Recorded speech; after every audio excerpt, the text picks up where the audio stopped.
Hey, what's up everybody? This is BBX Cards, ready to do my first deck profile. Just got back from a couple weeks of hardcore manly mountaineering, so ready to talk children's card games. Today we're going to do a Chaos Dragons deck profile, starring first three set of cards. Red Eyes Darkness Metal, that's pretty standard and obvious as to why I have those in there. Two Light Pulsars, so obviously the loop with Red Eyes Darkness Metal and Light Pulsar makes a really good loop of getting each other back and keeping them on the field. Throw in one Prime Material Dragon. Very nice for protecting dragons. Easy to summon with Red Eyes Darkness Metal, or just one Tribute if you really want to use the Tribute. And yeah, it just works really well with the deck in protecting your high profile monsters. Alright, I throw in two Blue Eyes. I really like Blue Eyes. Great attack power, pretty much unmatched by a lot of the cards out there. There's a lot of cards out there that do have higher attack, but usually they take quite the effort to get out there. Galaxy Eyes Photon Dragon, basically same attack as Blue Eyes, but a really nice effect. XYZ decks are really popular these days, especially with the windups out there and Dino Rabbits. So I like to throw him in. I actually am considering replacing one of my Blue Eyes with him, so having two Galaxy Eyes and one Blue Eyes, just because of all the new XYZ decks out there. Okay, one Vanguard of Dragon. He's really nice, has a good effect, excuse to discard a dragon, and he gains attack from it. He already starts out at 1700, which is pretty good for a normal summon, and when he's sent to the graveyard, you can get back an Alexandrite or some other normal monster that you have that's dragon. So there's an Alexandrite. I should probably have more of those, but right now I only have one, low budget. So Mirage Dragon, I include one of him because of all the high-powered dragons I get out there. I really want to stay safe from trap cards. They get really annoying. Magic Cylinder, Mirror Force especially. Yeah, during the battle phase. So okay, one Raikou. I put him in there just because his effects were really good. I really like him. He's a cool card. And he's light, so he came with the deck. Why not? Okay, Eclipse Weavern.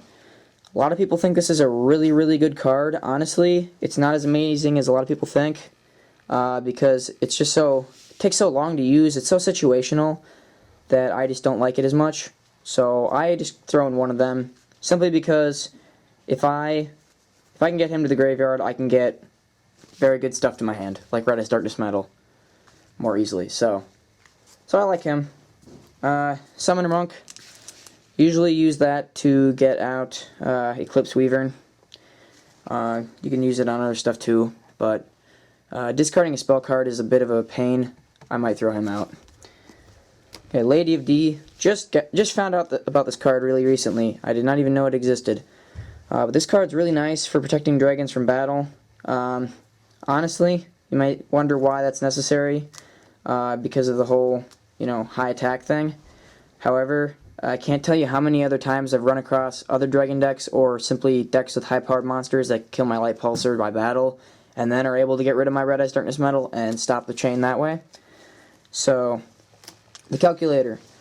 He would be a good one to replace the Summoner Monk with another one of him. His effect gains 300 per level on the field, including his own, and that can really add up when I have a lot of high-powered dragons out there, especially Red Eyes Darkness Metal. So, include him. Axe Dragonoot, good card. Switches to defense, so that's why I believe I should replace him with Alexandrite. Again, low budget. Bleh, money. Decoy Dragon. That's just a good card because you can set it. If your opponent's curious, they attack it. Oh, too bad. I get to summon a dragon from my graveyard. Sometimes it doesn't work, but it's always worth it because it acts as a wall anyway, because sometimes they don't really feel the risk of attacking it. And if they want to get rid of it without you summoning anything, they have to waste a card or an effect to get rid of it with that, that nasty spell or trap card that they're going to use against it. Lord of D, to protect dragons from spell and traps, can come in handy a lot with, if I can special summon my dragons and then normal summon him and then just battle away without having to worry about trap cards. Same reason I have Mirage Dragon, very, very handy. Okay, moving on to spells. Super Rejuvenation. This comes in handy, especially since I'm discarding so much. You can draw a number of cards according to the number of cards that dragon monsters that you've discarded the same turn. And when I'm just discarding so many, it really comes in handy. Helps me keep going. However, you don't get to draw the cards until the end phase. So that's a little annoying, but it's still worth it. Oh, and it's a quick play. So you can use it during your opponent's turn if they use card destruction. So that can sometimes come in handy. A little situational in that case, but moving on. Monster Reborn, staple, really handy. MST and Heavy Storm, more staples. Heavy Storm especially if you're going to clear the field before you attack. Okay, Stamping Destruction, same thing, more spell destruction or trap destruction, whichever you choose. You have to have a dragon monster on the field, but I don't think there's really going to be very many turns where you don't have a dragon monster on your field with this deck. I throw in one DDR. Sometimes I end up banishing things with Eclipse Weaver, so that can come in handy. However, I don't really like it as much, simply because people can just MST it and then kill whatever monster it's attached to. Card Destruction, another staple. Very good for this deck, simply because you want to get those dragons to the graveyard. Foolish Burial. Again, getting dragons to the graveyard quickly. Dragon Ravine, same thing. Discarding to get dragons to the grave.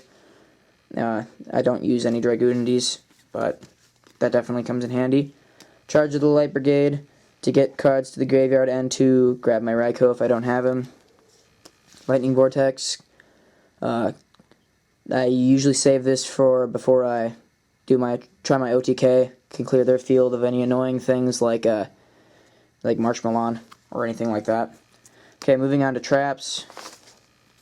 Bottomless Trap Hole, staple. Gets rid of their annoying synchro summons or anything like that.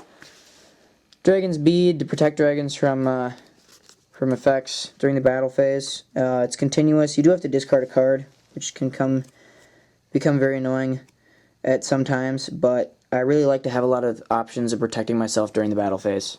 Okay, Mirror Force, just in case. Just a good card in general.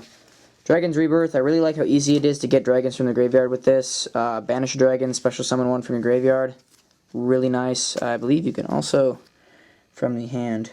Yep, from your hand or graveyard. So that's really nice. Get rid of a dragon I don't need and instantly special summon one. Works really well for Red Eyes Darkness Metal when it's in the graveyard. Dragon's Rage. Dragon's Rage I really like because piercing damage can come in handy for if you don't have that Lightning Vortex and they've got their wall set up for you. Okay, so Shadow Spell. That's a defensive measure. A lot of people are wondering, why would I put this in an offensive deck? Well, again, just in case. There's so many ways your chain can get ruined. So many ways that they can just clear your field if you don't protect yourself. And I really like to have a backup.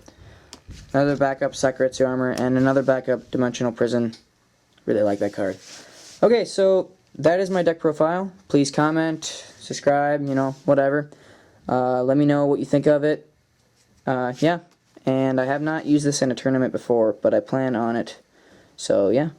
Thank you. Please let me know what you think of it.